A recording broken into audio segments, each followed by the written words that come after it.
बिस्मिल्लाहिर्रहमानिर्रहीम।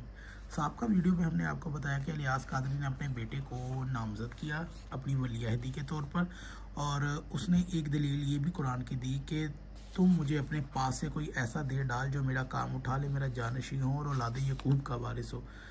सूरह मरियम की आयत नंबर 6 से। और वो इसको लेकर आया ये अपने बेटे के, यानी कि अपनी किताब के अंदर जब उससे सवाल किया गया कि उसके बेटे को जानशी बनाया गया तो इनकी जमात में से और कोई भी ना उठा, तो वो ये चीज़ें लेकर आया। तो हमारा उससे ये सवाल था कि अगर ये वाली आयत कुरान की जो मूसा की और याकूब की औलाद की, तो ये चीज़ें हैं, तो फिर अबू बकर उमर ने क्यों नहीं किया ये काम? अबू बकर भी अपनी औलाद, उसने क्यों नहीं इस पे अमल किया? यार अबू बकर उमर उस्मान तो अपनी जगह, नबी करीम ने क्यों नहीं अमल किया आपके मुताबिक?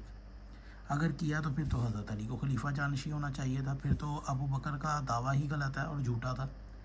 तो इलियास कादरी अपने ही फितने में खुद फंस गया। आगे चलते हैं सफ़ा नंबर 299 8-9 पर, और अल हदीस मौज़ूआ फ़ी फ़ज़ाइल माविया कारी ज़हूर अहमद फैज़ी की किताब मकतबा बाबुल इल्म उर्दू बाज़ार लाहौर की छाप के साथ। इत्तबा में मुकद्दम कौन, आका या साबका अंबिया कराम अलैहिस्सलाम? यहाँ एक सवाल ये भी पैदा होता है कि मुआविया ने अपने नबी की सुन्नत पर अमल क्यों नहीं किया, जब हमारे नबी करीम सल्लल्लाहु अलैहि वसल्लम सैयदना मुरसलीन ने अपनी जानशीनी के लिए बेटा मांगा, वरना और ना ही अपने बेटों की मानत दमाद को और दूसरी मुतअद्दिद हस्तियों को अपनी ज़िंदगी में अपना खलीफा नामज़द फरमाया।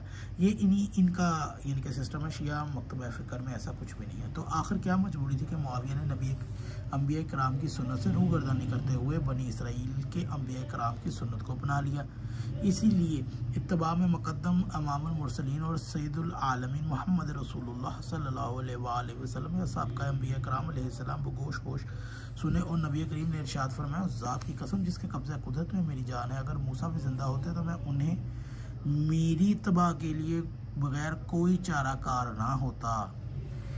मुस्नद अहमद में है ये हदीस, यानी कि नबी करीम ने फरमाया कि उस जिसकी कब्ज़ा कुदरत में, यानी कि अल्लाह की कब्ज़ा कुदरत में मोहम्मद की भी जान है, अगर मूसा ज़िंदा होते तो वो भी नबी करीम की शरीयत पर चलते। तो ये तो नबी करीम ने वाज़ह कर दिया।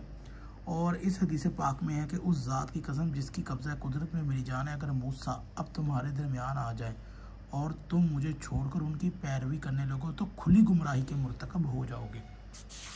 यानी कि इलियास कादरी साहब कुरान की वो आयतें लेकर आते हैं जिसके अंदर वो मसाले देते हैं कि जी वो मूसा ने भी तो हारून को जानशी बनाया, याकूब ने भी अपनी औलाद के लिए दुआएं मांगी, तो मैंने अपने बेटे के लिए मांग ली, तो क्या हुआ? तो नबी करीम ने ये अमल क्यों नहीं किया? तो आगे चलते हैं। बेशक उम्मतों में तुम मेरा हिस्सा हो और नबियों में भी मैं तुम्हारा हिस्सा हूँ।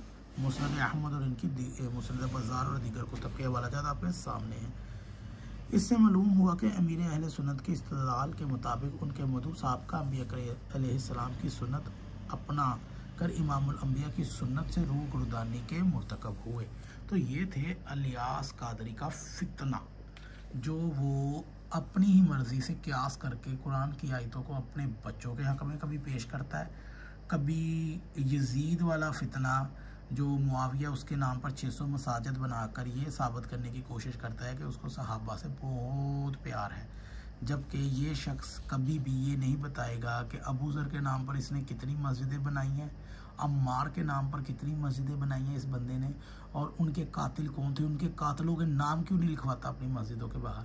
तो ये है वो फितना इलियासिया जिसने पूरे बड़े सगीर के अंदर एक अलग सी आग सी डाल दी इस्लाम के अंदर, और अपने बेटे को खलीफा बनाने के चक्कर में कुरान की आयत को इस्तदलाल के तौर पर लोगों को गुमराह बनाने के लिए ला रहा है। अगर आपको वीडियो अच्छी लगे तो इसे ज़रूर शेयर कीजिएगा।